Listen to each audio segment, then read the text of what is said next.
Hello everybody, today I am going to discuss about Kirchhoff's law or Kirchhoff's law of class 12. It is one of the important part of current chapter और इसमें हम देखेंगे कि दो law के बारे में हम डिस्कशन करेंगे. एक है आपका करंट लॉ और एक है आपका वोल्टेज लॉ. करंट लॉ और वोल्टेज लॉ. करंट लॉ को अगर आप देखते हैं तो करंट लॉ बहुत ही आसान है. मतलब इसमें हम लोग क्या करते हैं कि इसको जंक्शन लॉ भी बोला जाता है. जंक्शन लॉ में क्या है कि कोई एक पॉइंट को हम जंक्शन मान लेते हैं जहां पे करंट आ रहा है या जा रहा है. मान लेते हैं कि जो करंट इनसाइड आ रहा है वो पॉजिटिव है. अगर जो करंट इनसाइड आ रहा है ये पॉजिटिव है और जो करंट आउट गो हो रहा है वो नेगेटिव है, तो अकॉर्डिंग टू करंट लॉ या फर्स्ट लॉ बोलता है कि इसका अलजेब्रिक समेशन इक्वल टू 0 हो जाता है.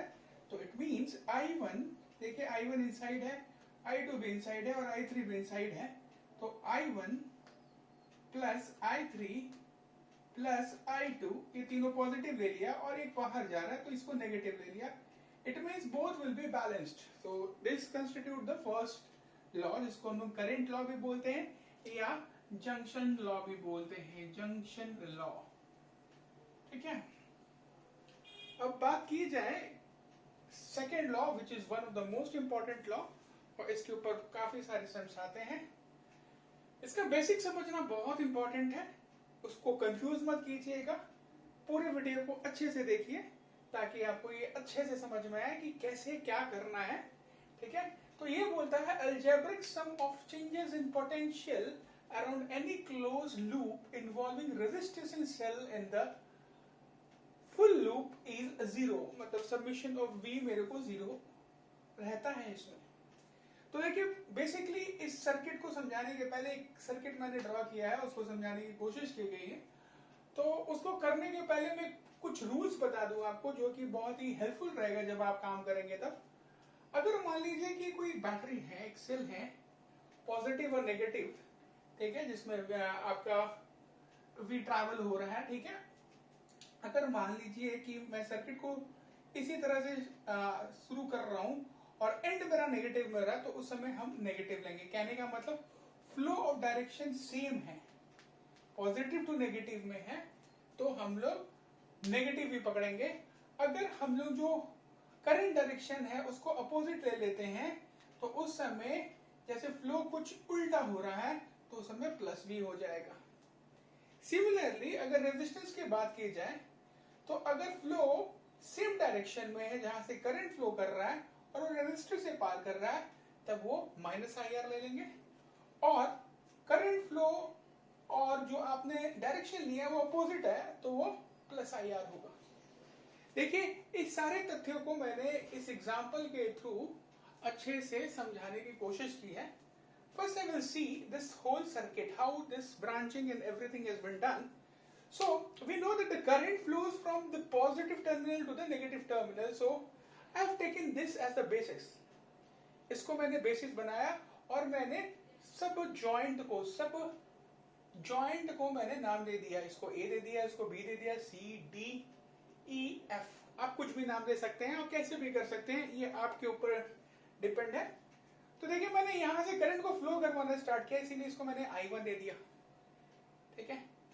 अब ये आके जाते गया और इस जंक्शन में आया. जब इस जंक्शन में आएगा तो ये स्प्लिट हो रहा है. जब ये स्प्लिट हो रहा है तो मैंने इसको I2 दे दिया, इसको I3 दे दिया. अब यही I2 क्या करेगा, ऊपर भी जाएगा और यही I2 इधर भी जाके फिर इसमें आ गया. ठीक है. सिमिलरली ये जो I3 है इसको क्रॉस करेगा, इस रजिस्टर में भी I3 ही जाएगा और फिर जाके रिटर्न आके फिर इधर आ जाएगा और फिर बना लेगा. तो लूप लॉ बोलता है कि आपको एक एक लूप लेना रहता है. कोई भी आप एक लूप लेते हैं और उसको सॉल्व करते हैं. तो मैंने यहाँ पे दो लूप को सॉल्व करके दिखाया है इन ऑर्डर टू शो कि कैसे सॉल्व किया जाता है. अगर लूप A से स्टार्ट हो रहा है तो A से ही एंड होगा, अगर D से स्टार्ट हो रहा है तो D से ही एंड होगा, C से स्टार्ट हो रहा है तो इट डिपेंड्स कि आप कहां से स्टार्ट कर रहे हो. तो मैंने A से स्टार्ट किया, पहला लूप लिया कुछ ऐसे A B C D A. तो देखिए मैंने क्या बोला था, मैंने ऐसे ले रहा हूं. करंट फ्लो मेरा किधर कर रहा है, अपोजिट में कर रहा है. जब ये चीज होगा मैं डायरेक्शन ऐसे ले रहा हूं और करंट ऐसे फ्लो कर रहा है, मतलब अपोजिट में क्या हो जाता है, प्लस आई आर हो जाता है। इसीलिए देखिए मैंने पहले क्या लिखा है, R2I1 प्लस R1I1 ठीक है, मतलब ये दोनों का कंपोनेंट। फिर मैंने जैसे ही बोला था कि देखिए सिंपल इसको याद रखने का तरीका, जब ये अपोजिट डायरेक्शन में जाए तो जो आपका बाद में पड़े टर्मिनल उसको ले लेना है। तो इसमें -V1 हो गया। अब ये फिर से इधर गया, इधर कुछ भी नहीं है। अब जब ये करंट इधर से जा रहा है अपोजिट डायरेक्शन में I2R3 आ रहा है, मतलब plus I2R3 equal to 0। Again I will repeat this कि मैं ऐसे ले रहा हूं सर्किट को, ऐसे ले रहा हूं। जब सर्किट को ऐसे ले रहा हूं तो क्या हो जा रहा है मेरे पास, पहला ए से जब जा रहा हूं तो पहला ऑटो रेजिस्टर आ रहा है, ठीक है, उस पर करंट क्या फ्लो कर रहा है I1, लेकिन करंट तो इस साइड से कर रहा है, मेरे डायरेक्शन इस साइड है, तो मैंने इसको पॉजिटिव ले लिया रूल के हिसाब से। अपोजिट डायरेक्शन में हो तो पॉजिटिव लेना है, तो पॉजिटिव ले लिया। अगेन R1 मेरा पॉजिटिव आ गया। V1 में देखिए क्या हो रहा है कि ये वाला कंसेप्ट लग रहा है, करंट तो इधर से जा रहा है, देखिए ये दोनों सेम हो जा रहा है ना, कर रहे हैं। मैंने लिया है फ्लो ऑफ डायरेक्शन ऐसे, लेकिन जब फ्लो ऑफ डायरेक्शन ऐसे रहेगा तो नेगेटिव भी लेंगे। सिंपल चीज, जब फ्लो ऑफ डायरेक्शन जिस साइड से रहा है उसका अपोजिट टर्मिनल में जो रहा है वो ले ले, याद करने का सबसे सिंपल तरीका। तो मैंने पर नेगेटिव आया, नेगेटिव मैंने ले लिया, प्लस ये इधर जा रहा है, करंट इधर से फ्लो कर रहा है, तो I2R3 इक्वल टू 0। चलिए वैसे ही हम जंक्शन EFBAE लेते हैं। तो E से मैंने स्टार्ट किया तो नेगेटिव से पॉजिटिव हुआ, तो मैंने अभी क्या बोला कि सेम डायरेक्शन में रहेगा तो कुछ ऐसा पॉजिटिव आ जाएगा, क्योंकि फ्लो ऑफ करंट अपोजिट जा रहा है। तो ये मेरा V2 प्लस में आ गया, ठीक है, मतलब ये वाला केस हो रहा है इसमें, ठीक है। उसके बाद देखिए करंट इस डायरेक्शन में जा रहा है और मेरा डायरेक्शन भी इसी में है, मैं डायरेक्शन भी इसी में ले रहा हूं, तो दोनों सेम डायरेक्शन आता है। जब दोनों सेम आता है तो माइनस लिया जाता है, तो -I3, ये I3 फ्लो कर रहा है इसके अंदर, तो R4। अब फिर मैं ऊपर गया, फिर इधर आया, तो मैंने जैसे ही आपको समझाया कि जो बाहर निकले वो ले लीजिए, प्लस V1। फिर इधर से जब मैं आया तो मेरे पास R1I1 आया, same direction with the direction which we have applied, तो दोनों सेम होगा तो नेगेटिव में होगा, -I1R1। अगेन फिर same direction, -I1R2 equal to 0, ठीक है। तो दिस इज अ वे। फिर से मैं बता रहा हूं, रूल्स को फिर से समझाने की कोशिश कर रहा हूं। इस रूल्स में आपको याद रखना है कि नेगेटिव और पॉजिटिव कब लेते हैं। आप कोई भी तरीके से, जैसे मैंने लिया है ABCDA, आप इसको उल्टा भी ले सकते हैं, ADCBA, इस हिसाब से भी ले सकते हैं, बस सारे साइन क्या हो जाएंगे, आपके अपोजिट हो जाएंगे। तो साइन और रूल्स को दिमाग में रखते हुए करना है। जब वो पॉजिटिव से नेगेटिव जाए और सेम फ्लो हो तो नेगेटिव ऑफ V लिया जाता है। IR आपका अगर सेम डायरेक्शन में अगर फ्लो कर रहा है, जहां पे करंट फ्लो कर रहा है तो नेगेटिव लिया जाएगा, अपोजिट डायरेक्शन में कर रहा है तो पॉजिटिव है। इस एग्जांपल्स को मैंने इसीलिए लिया, इसमें दोनों चीज मैं दिखा पाया, मतलब पहला रूल भी दिखा पाया, दूसरा रूल भी दिखा पाया, मतलब ये चारों का यूटिलाइजेशन मैं इसमें कर पाया। तो ये एक बेसिक तरीका था समझाने का। गो थ्रू दिस और इसके रिलेटेड कुछ सम्स आप देखें तो आपको समझ में आएगा। नेक्स्ट वीडियो में मैं इससे रिलेटेड कुछ सम्स सॉल्व करके दिखाऊंगा ताकि आपको और आसानी मिले, क्योंकि इसके बाद क्या होगा कि आपको सिमुल्टेनियस इक्वेशन बनाने पड़ेंगे और उसके ऊपर काम करते हुए I1R2 I1V1 जो चीज है वो निकालने पड़ेंगे। इसके ऊपर प्रैक्टिकल सम्स हम लोग करेंगे और उसको समझेंगे आगे। Okay, thank you. तो देखिए एक आपके पास सम्स पड़ा हुआ है, इसको मैंने एक्सप्लेनेशन के लिए बनाया है। तो देखिए इसमें एक में पोटेंशियल में आपका ये में 5 वोल्ट है और एक में 2 वोल्ट है। तो 5 वोल्ट और 2 वोल्ट में हाइयर लोड जाएगा तो मैंने हाइयर वाले को ले लिया, फिर इसी से मैंने करंट पास कराया, I1 पास कराया। अभी I1 इधर जाके जंक्शन में आएगा, जंक्शन में आके स्प्लिट करेगा, तो मैंने इधर I2 ले लिया। इसको मैं I3 भी ले सकता था। देखिए इसका एक्सप्लेनेशन मैं नीचे दिया हूँ कि अगर मैं I3 लेता तो क्या होता है, ये अवे जा रहा है तो दोनों plus equal to I1 I1 जो हम लोग करंट लॉ लगाते थे, तो उस हिसाब से I3 क्या हो गया, I1 minus I2। So for easier way, मतलब उस बाद में ना सॉल्व करना पड़े, मैंने इधर ले लिया I1 माइनस I2। अभी इधर जाएगा, यहाँ पे फिर से स्प्लिट होगा, तो स्प्लिट होगा तो देखिए यहाँ पर I1 ही जाना चाहिए, क्योंकि जो लूप ले रहे हैं उस लूप में जो करंट स्टार्ट हुआ है वही लास्ट में आना चाहिए। तो देखिए क्या हो रहा है, इधर से I2 गया, ये I2 इधर आया, I2 आया इधर आया, I2 इधर आया, I2 इधर आया। अब इस जंक्शन में देखिए क्या हो जाएगा, इस जंक्शन में क्या हो जाएगा, टूवर्ड्स तो दोनों प्लस होंगे, तो I2 कट जाएगा, तो I1 रह गया, तो I1 इसमें गया। ठीक है, तो हमें ऐसा लेना है कि जो जंक्शन से स्टार्ट वाला करंट वही खत्म हो। तो देखिए मेरे पास I डिस्ट्रीब्यूशन समझ में आ गया कि I कैसे डिस्ट्रीब्यूटेड है। अब मैं दो इसमें लूप ले लिया, एक ABEFA और एक BCDEB। इसके बाद आप सॉल्व करेंगे, बस ये इसलिए बताया ना कि यही ज्यादा प्रॉब्लमैटिक होता है।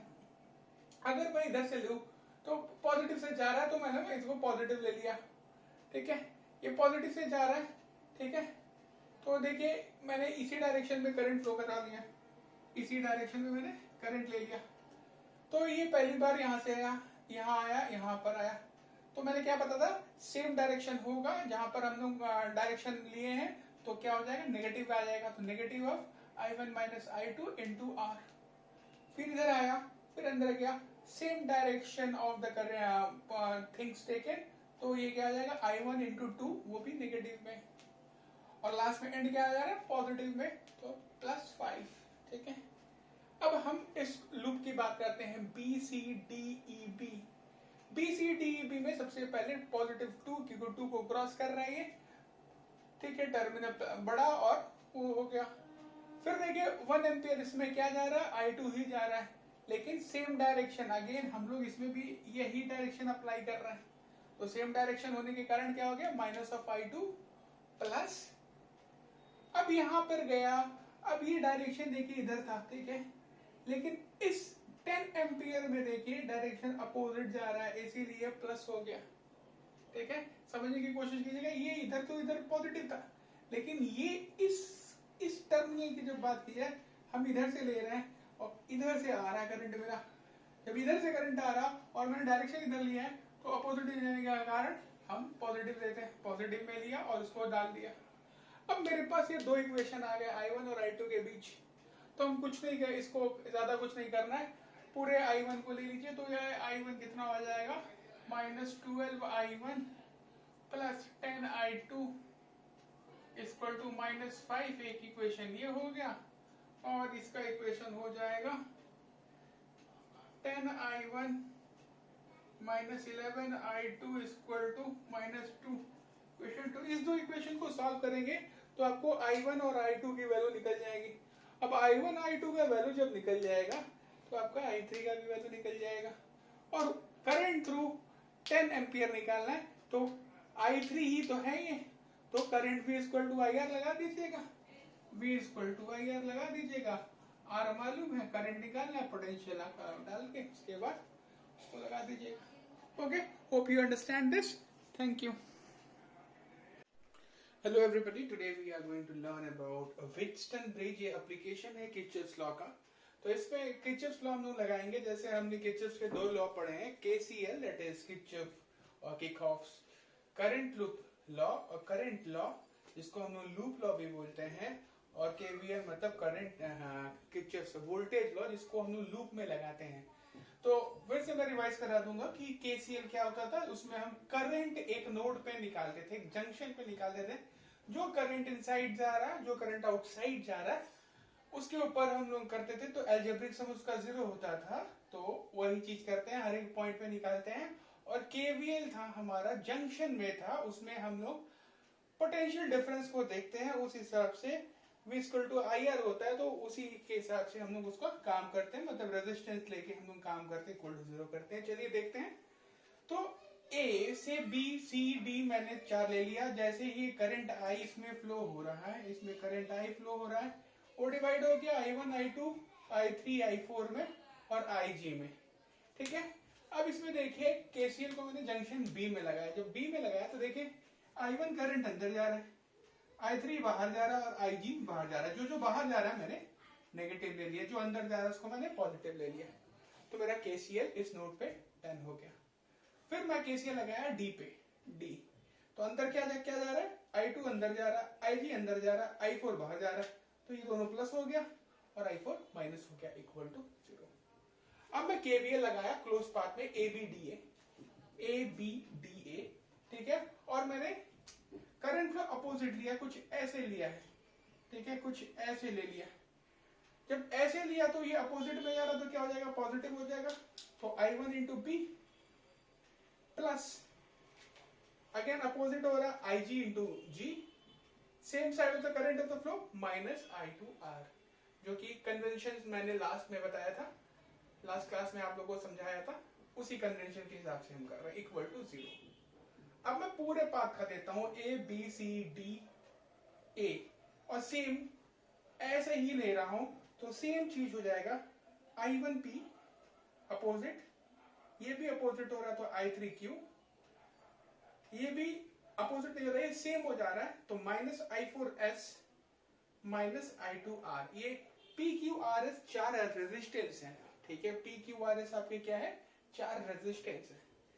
तो चलिए, जब अगर ये बीच में मैं गैल्वेनोमीटर लगाया, गैल्वेनोमीटर डिफ्लेक्शन मेजर करता है कि करंट है कि नहीं, तो मान लीजिए कि गैल्वेनोमीटर कब जीरो होगा, जब B और D सेम पोटेंशियल में अगर आ जाए तो गैल्वेनोमीटर का रीडिंग जीरो हो जाएगा, मतलब IG will be zero when B and D are at same potential। तो कंसिडरिंग दैट केस IG को मैंने जीरो लिया, और IG को जब मैंने जीरो लिया तो इसको मैंने इसमें पुट किया, तो क्या है I1 equal to I3, I2 equal to I4, इसको जीरो ले लिया, और I1P प्लस ये जीरो हो जाएगा इक्वल टू I2R। ये मेरा 3 इक्वेशन बन गया। अब मैंने क्या किया, 5 and 6 मतलब 5 and 6 इस दोनों को मैंने 4 के अंदर डाल दिया, इस इक्वेशन में डाल दिया, ठीक है। तो I1P plus I3Q equal to I4S equal to I4S plus I2R था। तो I1 इक्वल टू I3 हो गया, तो I3 के बदले में I1 लिख दिया, तो I1 कॉमन हो गया, I1P प्लस Q आ गया, और I4 प्लस I2 है तो I4 के बदले में I2 लिख दिया, तो I2S प्लस I2R हो गया, तो I2 कॉमन हो गया, R प्लस ये मेरा बन गया इक्वेशन नंबर 8। अब मैं क्या किया, इक्वेशन नंबर 8 को 7 से डिवाइड किया, 8 को 7 से डिवाइड किया, तो मेरे पास आया I1P plus Q by I1P equal to I2R plus S by I2R। जब दोनों को मैंने डिवाइड किया तो I1 I1 I2 I2 चला गया। अगर इसको डिवाइड करेंगे तो 1 plus Q by P equal to 1 plus S by R आएगा। इसको रीअरेंज करेंगे तो P by Q equal to R by S। इसको बैलेंस ब्रिजिंग सिस्टम बोलते हैं, बैलेंस ब्रिज बोलते हैं। और यही होता है व्हिटस्टोन ब्रिज, कि व्हिटस्टोन ब्रिज में क्या होता है कि कोई भी एक चीज को, कोई भी अंदर वाली चीज को, जिससे गैल्वेनोमीटर करंट या कोई भी अंदर वाले चीज में जो फ्लो हो रहा है, अगर वो इसका रेशियो इक्वलाइज हो जाता है तो उसको हम लोग व्हिटस्टोन ब्रिज बना के सम सॉल्व करते हैं। इसके ऊपर हम सम सॉल्व करेंगे तो और भी क्लैरिटी आएगा आपको, ठीक है, जो कि मैं नेक्स्ट वीडियो बनाऊंगा तो करूंगा। Thank you.